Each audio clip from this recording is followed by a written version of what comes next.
Yo, welcome back to the Mission to Wealth podcast. I'm your host, Tim Yu, and I got a special guest today. I'm super excited to bring my friend Brian Rios on the channel. I met him maybe a year ago, and we just freaking connected, man. This guy is like the godfather of midterm rentals before midterm rentals got popular in my town. And if you've known anybody in Louisville that does midterm rentals, you've probably heard of Brian Rios. So let's get into it. What's up, brother? What's up, buddy? How you been? I'm good, bro. I'm good. Dude, I appreciate your time, man. I know you're a busy guy, Absolutely, so I man. appreciate you coming on the show, bro. Yeah, we have to help everybody, man. Everybody Yes, wins. sir. Amazing. So, dude, tell the audience about yourself, what are you about, and like what's cooking, man.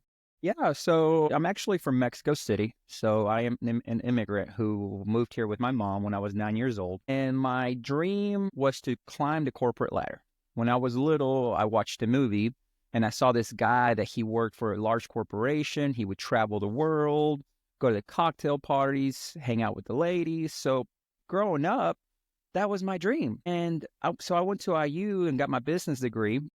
And after I graduated, I landed a job at GE. And I was like, finally, I've made it. I'm going to climb that corporate ladder. I'm going to travel the world for GE.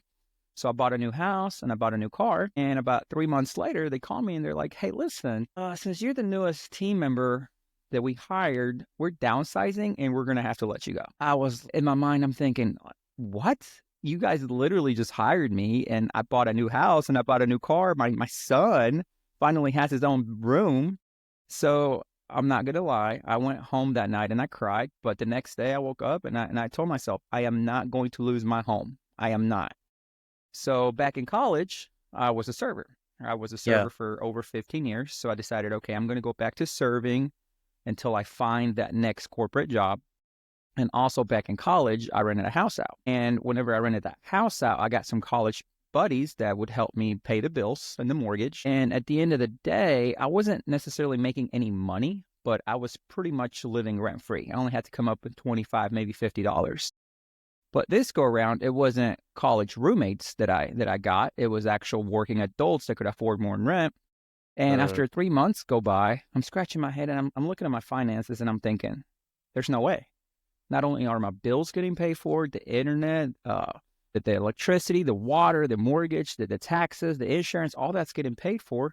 And I'm making $150 a month extra in Yeah. profit. I had no idea that there was this huge real estate world out there, and it was not called profit, it was called cash flow. But back then, I didn't know what I didn't know, so I called it profit. So that's how I got started, man. And so Man, how many years ago was that? 7 years ago, uh, Okay. 7 years ago, November 27th of 2017. Okay. So you get laid off, you figure out, man, this is like a pretty crazy potential business model. Yes. What happened to you next? So you get that realization of profit, cash Mm-hmm. flow. Mm-hmm. What was your next step after that? So I thought, okay, what if I can find a house with more rooms that didn't cost as much as my house did, and I could rent those rooms out? So I started doing research. I found this 4-bedroom house, more rooms, right? My home was 3-bedroom, more rooms, 4 bedrooms. Yeah. So I found a 4-bedroom house and I called my lender and I'm like, hey, what do I have to do to get this house? And he said, well, you can't. You just lost your job and you're just serving full time. And when servers, they need at least 2 years income to prove to the lender.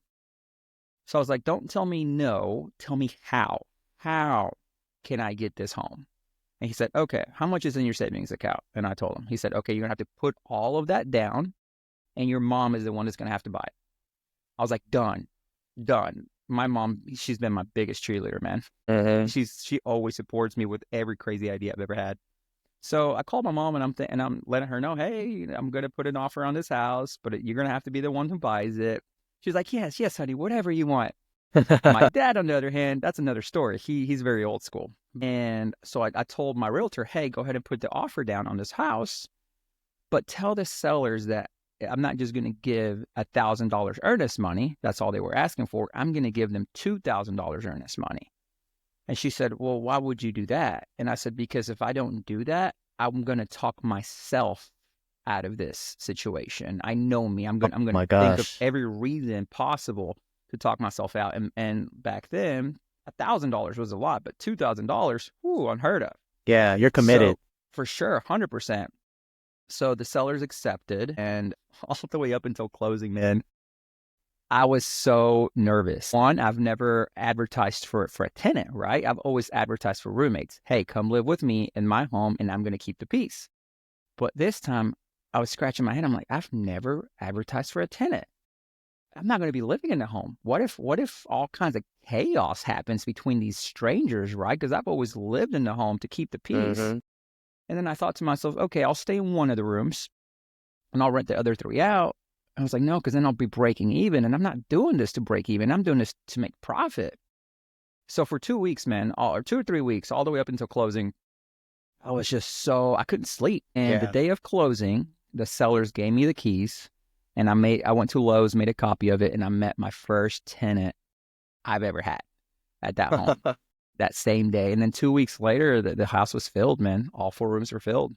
Jeez. Okay. And obviously, like 7 years ago was a lot different than nowadays. Like now you have all these different softwares, all these different things. As a brand new investor, so you got the keys, and now you're trying to find the tenants. So like, how did you find those tenants? So I went on Craigslist. Okay. That's how I found my first tenants, was Craigslist. And I'll back up a little bit. I made an advertisement on Craigslist, right? And I had those 2-3 weeks, I was talking to people for 30, 45 minutes. And by the end of the conversation, they were like, no, this isn't really what I'm looking for. So back then I saw it as wasted time, but today I see it as a learning experience. I was learning so much. So back then I was using Craigslist. I didn't have any lease agreements.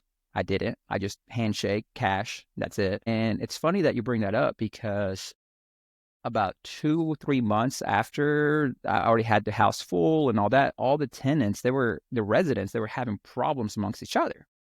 So I said, they knew I was the owner. So I said, okay, house meeting, pick a date. We're all going to meet. So we all met, and one by one, I went, okay, what's your problem? Well, I buy all the toilet paper. And then whenever I go out of town and I come home, there's never any toilet paper available. I said, okay, what if I buy all the toilet paper? Will that solve your problem? He's like, yeah, we bought it in bulk at Sam's Club, 50 cents a roll. Okay, that's one. And then the next one, what's your problem? Well, I clean and clean and clean, and no one ever cleans after themselves. No one ever detail cleans, and I'm tired of it. I said, okay, what if I hire a cleaning company that comes once a week, and they'll detail clean the common areas of the home? They won't enter your rooms, and you still have to pick up after yourself, like wash your own dishes, pick up your clothes that's in the living room. Like, we're not going to pick up after you, but we'll detail clean the common areas. We'll bleach the bathrooms. We'll do all that. So will that solve the problem? He's like, yeah, for sure. My mom and I were the cleaning crew for the first year. So the third guy, I'm like, well, what's your problem? He said, well, I'm from India, and in India, we like it really hot. And every time I set the thermostat at 76, Holy cow. tenants, I know, right? I was like, oh, that's hot. He said the other tenants bring it back down to 70, 71. And back then, like I said, I didn't have a lease, but I heard somewhere, do not let your tenants have space heaters because they will burn your house down. So that was the only rule in the house. Do not have space heaters in your room, in any of your units and any of the house, because you're going to burn the house down. So I said, okay. I looked up on Google and I found the Nest thermostat, and I saw on there that you could set a range. So I said, okay, I'm going to buy this Nest thermostat. I'm going to set the range from 70 to 72, and that will allow you to have a space heater in your unit, in your bedroom. Does that solve your problem? He's like, yeah, for sure. The fourth guy, well, what's your problem? He said, well, I don't necessarily have a problem with any of the tenants, but I see how frustrated you get with us because we're calling you nonstop with all of our issues. And I don't know when today you're just going to wake up and you're just going to say, I'm done. I am done. You guys got to move out, and I'm selling the house because we don't have a lease with you. We don't have anything. And I said, that's a good one. I'll get back to you.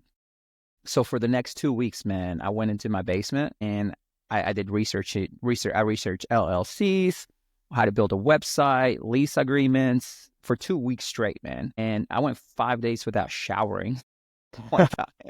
One period, like I was just on my laptop going at it. And I called this tenant back and I said, hey, it's me. I solved your issue.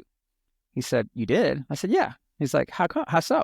I said, well, I created a company by the name of Roomshare Buddies. That was the first name of my company, Roomshare Buddies. And that's going to be the sole purpose is to acquire homes and rent them out by the bedroom. And I also drafted up a lease agreement that's 3 months minimum, and then it converts month to month, and you can stay as long as you want. And he said on the phone, you did all of that in only 2 weeks? I said, yes, that's how committed I am to you guys. Yeah. I just want, whenever I commit to something, man, I'm all in. I'm all in. I know, bro. I know. So that's how it started, man. But at this point, I still didn't want to do real estate full time. In the back of my mind, I'm still thinking, okay, I'll do this as a hobby.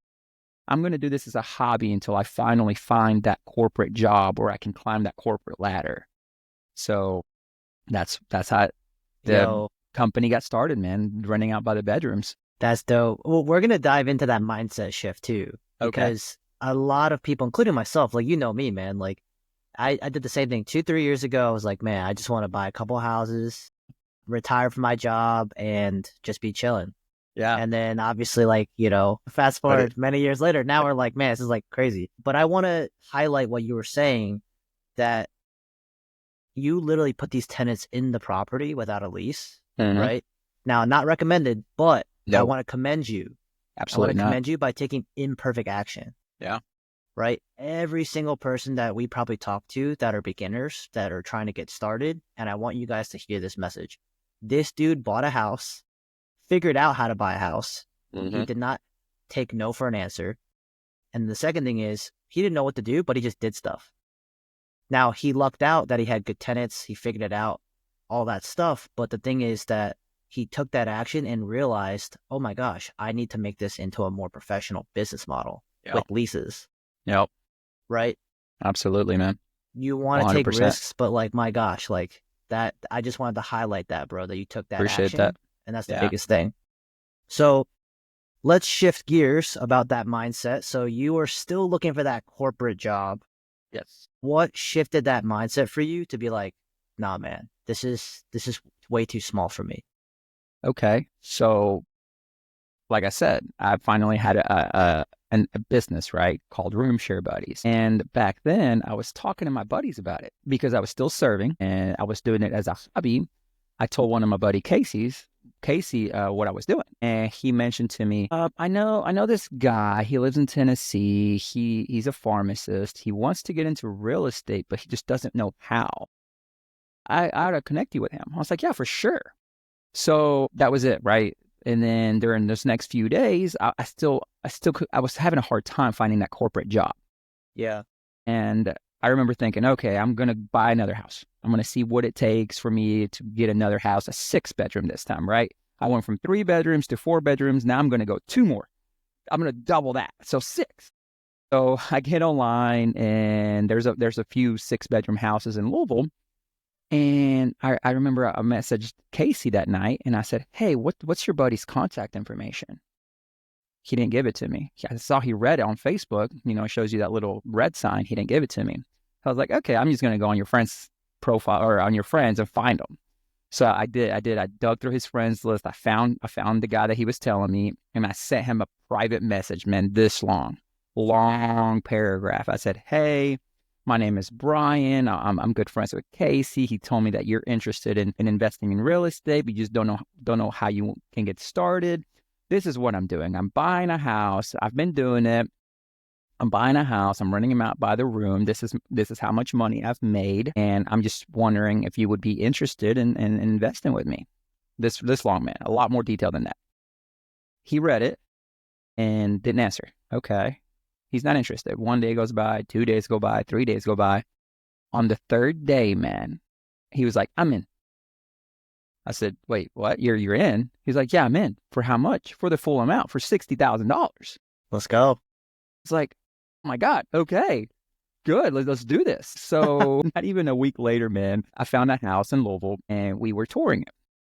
But so whenever I rented out my first house, remember when I lost my job, that it was a 3-bedroom house. The 3 bedrooms were upstairs. It was a nice house in a nice neighborhood, and it had a full unfinished basement. So when I lost my job and I was looking for roommates, I told my son, I was like, hey, buddy, I know you always ask me to ride your bike up here. And I always tell you no because of the floors.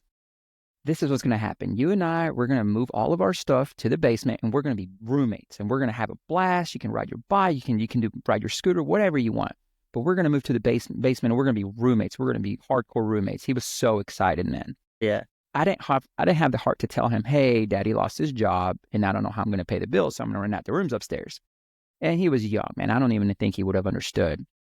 But as we were leaving in the basement, my dad, my stepdad, David, he's a handy guy. Like he was a helicopter technician in the Army for the longest time. So he's very hands-on and he can figure it out if he doesn't know how. So during this time that Xavier and that's my son's name, Xavier, we were in the basement.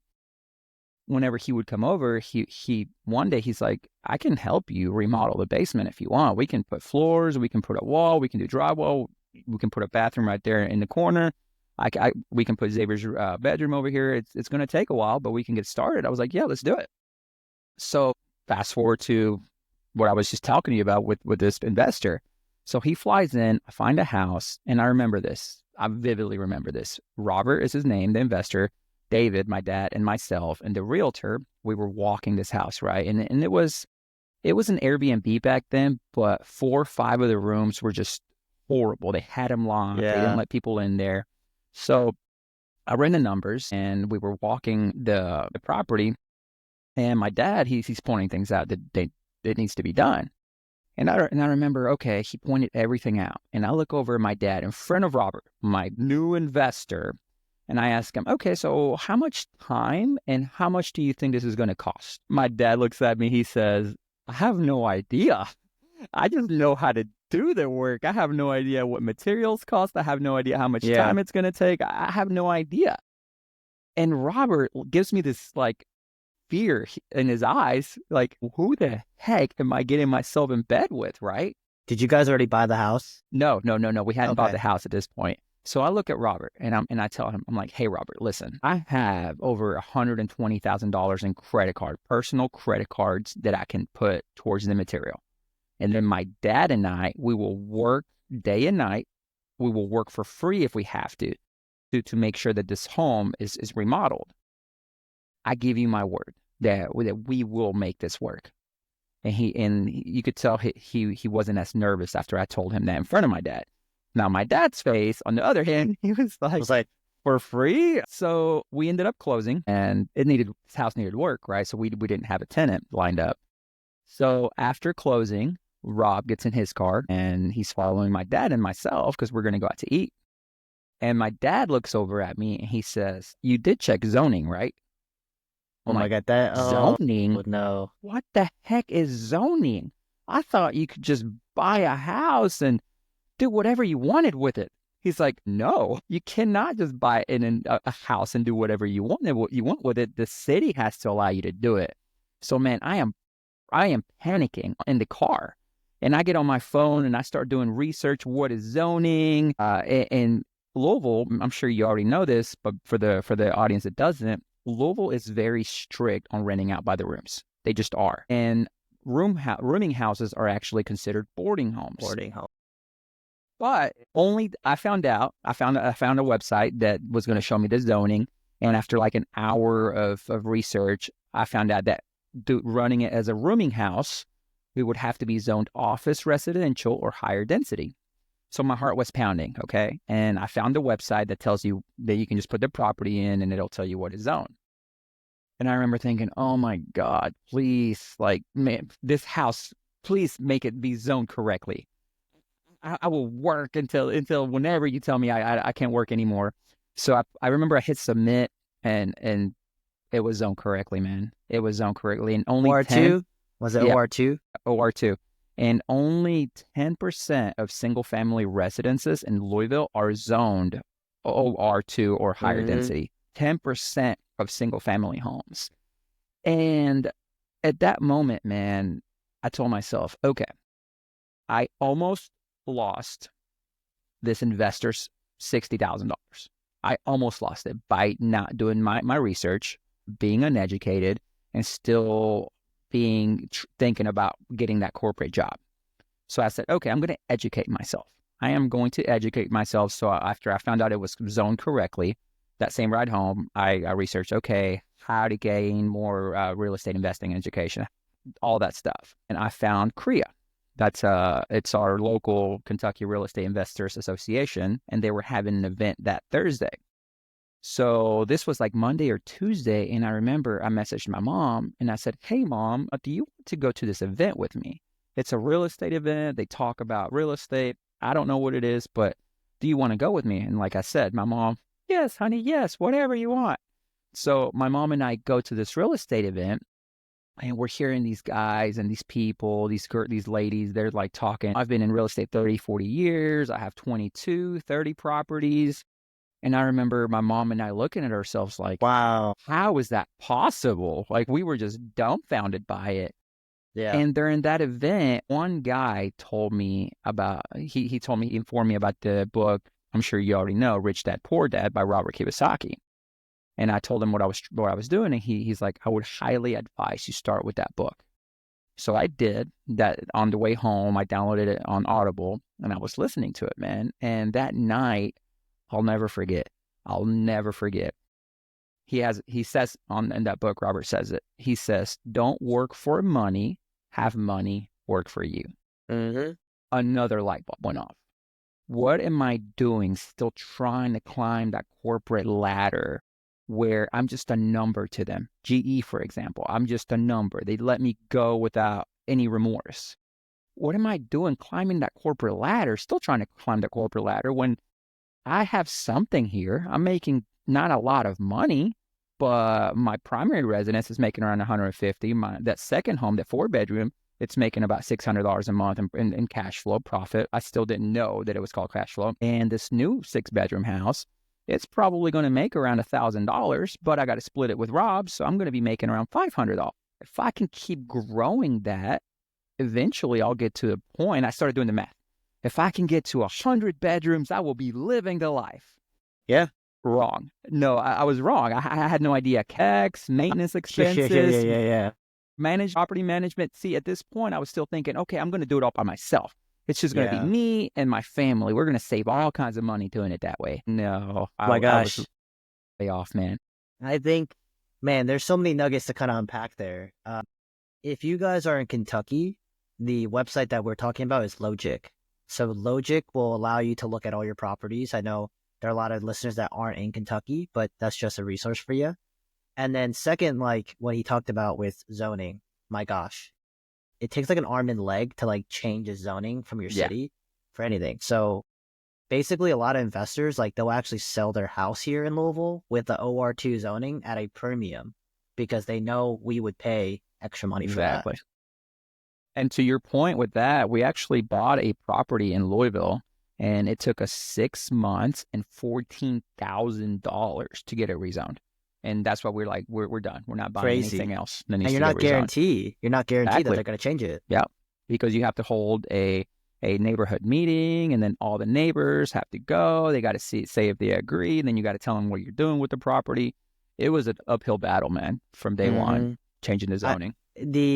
Our city has so much problems with, fighting people that are trying to do rent by the room. I really think that it would solve a lot of bigger problems, but that's like a whole nother can of worms to talk about. For sure, man. And I mean, I can see why Louisville is so strict with that, because from what I've heard is that a while ago, like 50, 60 years ago, there were landlords that were in the West End. That's like the rough end of Louisville. Mm-hmm. And they were renting out rooms, and they were putting a lot of people in one bedrooms, and they weren't maintaining the properties. They weren't renting them out safely. So Louisville said, okay, we are going to be very strict on rooming homes. But fast forward 50, 60 years, here I am trying to do it better, high end. Our properties are beautiful, man. Mm-hmm. We have a 12-bedroom mansion that's in Jeffersonville, right on the river, swimming pool, 12 bedrooms, 7 full bathrooms, 3 kitchens, 4 living rooms, clubhouse, basketball goal. It's gorgeous, man. It's got a boat ramp. So our tenants, they're professionals. They're pilots, travel nurses, graduate students, digital nomads. We even get elderly individuals that they're like not necessarily ready for an assisted living home, but they want that human interaction in their lives because they're lonely. Yeah. Today, we are the most connected generation due to technology, like we have right now, and Yep. social media. But we're also the loneliest generation because we don't get that human interaction in our Yeah. lives anymore. So with my co-living side of my company, that's one of the benefits that they all say that they love is the community aspect of it.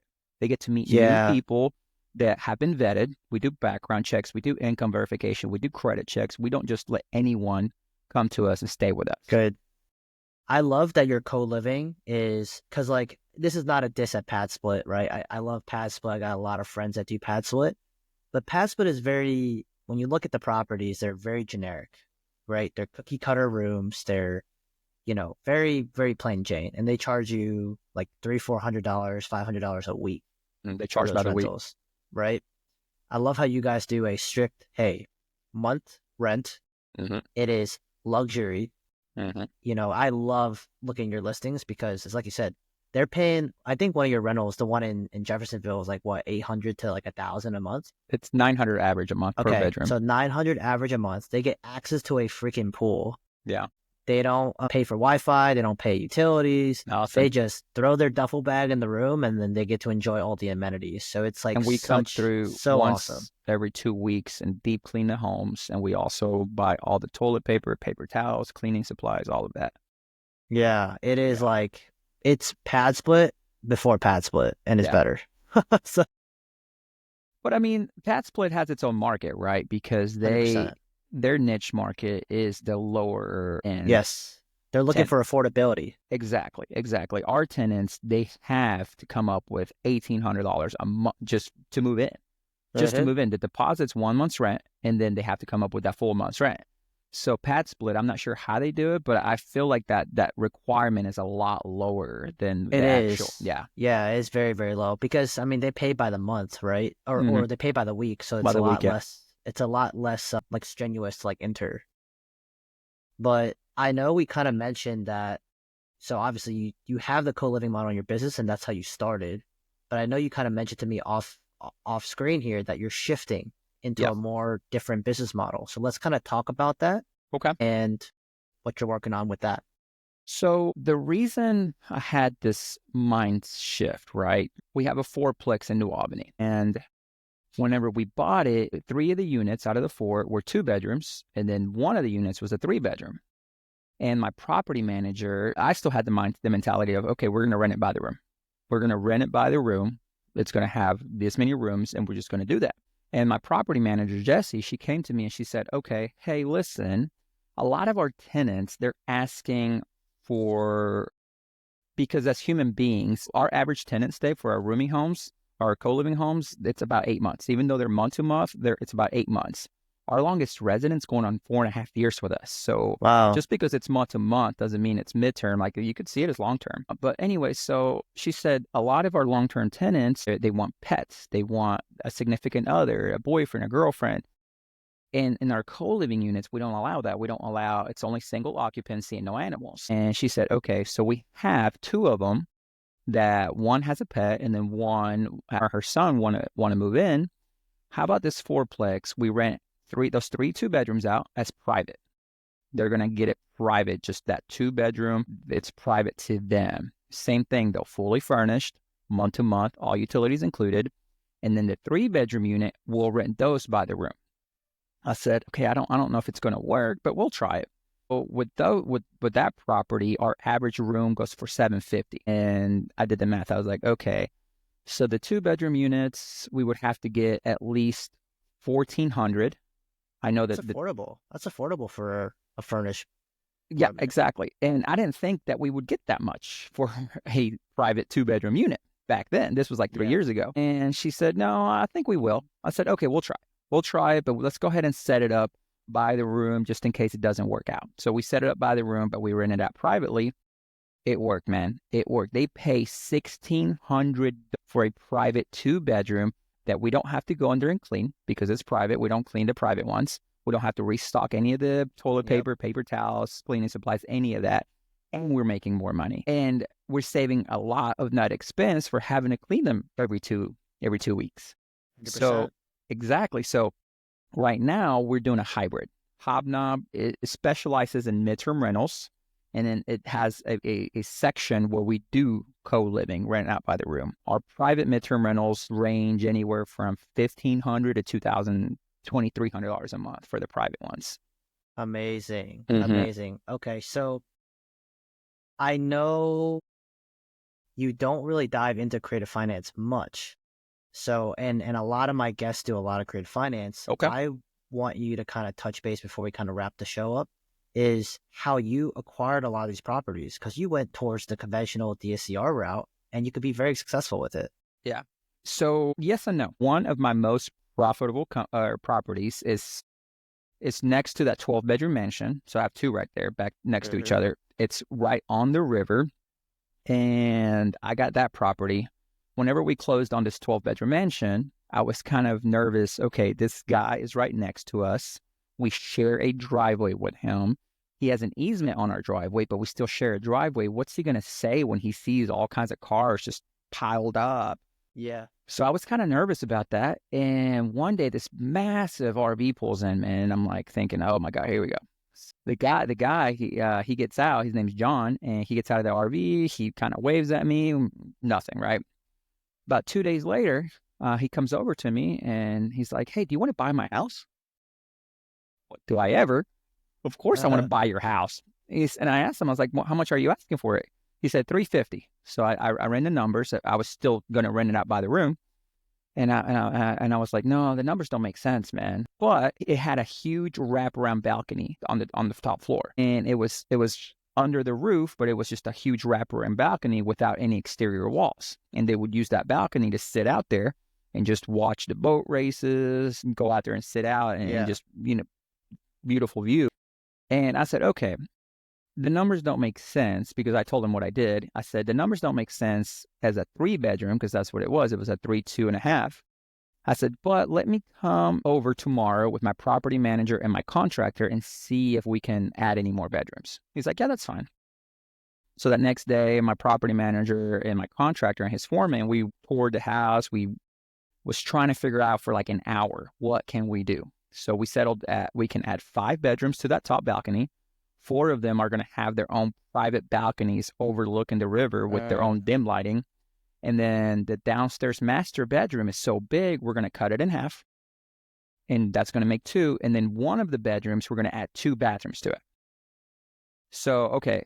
And then I went to John. I said, okay, this will work, but we can only give you $300,000. He's like, well, I really need 350. I said, well, the most we can do is 310. We can go to 310, but that's really the highest we can go. He said, so he thinks about it and he messages me. He's like, okay, but I'm going to take that big shed that's outside, because I could probably sell it for around $10,000. I said, done. Because we were going to get rid of that shed anyway for parking. So, okay, we settled at 310. I had a hard money lender. This is where I got creative. My hard money lender, her name is Jenny. I said, hey, Jenny, I have this property and this is what we want to do with it. Can you give me the money to buy it? And she's like, yeah, I have 400. I have 450 if you want all of it. I said, well, I don't really need 450. I only need 310. But then I thought, the rehab, adding the bedrooms, adding the bathrooms, that's going to cost money. I said, okay, give me the money to buy it, and then give me the money to renovate it. This is how much my projections are.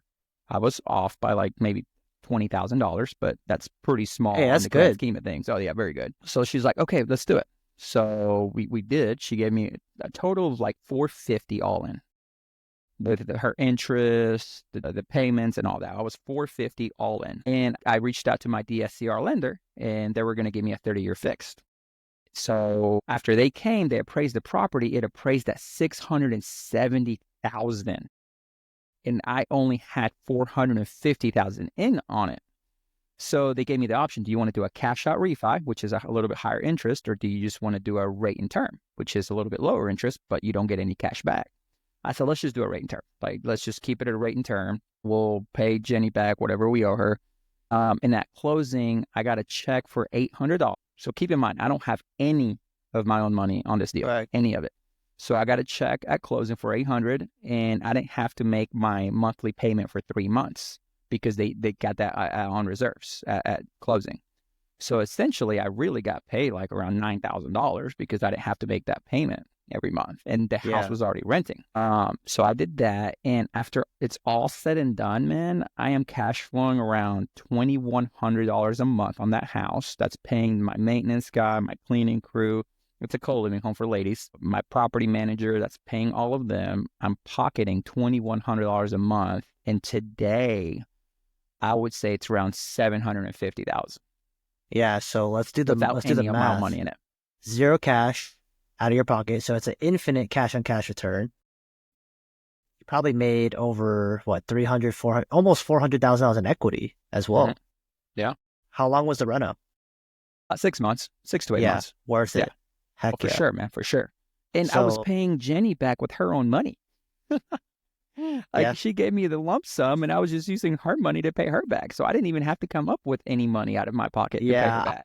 I want people to understand that, like, obviously, like the math's got to work, the numbers Yeah, got to work, absolutely. but we borrow money and use the investors' money to pay them the interest payments. Yeah. It while doesn't we're, matter like, how much it costs, man. It doesn't matter what Right. her interest rate was. She could have given me a 20% interest rate. I don't know if my Mhm. numbers would have made sense at 20%, but I'm sure they would have. And I would have still done it because it's not how much it costs, it's how much am I going to make out of this. I don't Right. look at the price, man. Whenever I buy a book, I don't think, how can I get that book at a discount? No, if it's $50, I'll pay it, man. But Yeah. where's the $1 million idea in that Yeah. book?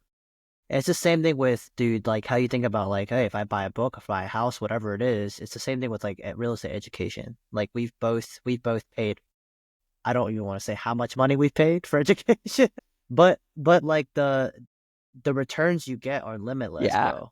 exactly, man. Like we get to connect with people like you when you go to these events. hmm And then all the people that I meet at these events, I'm going to give them to you if you ask me for them.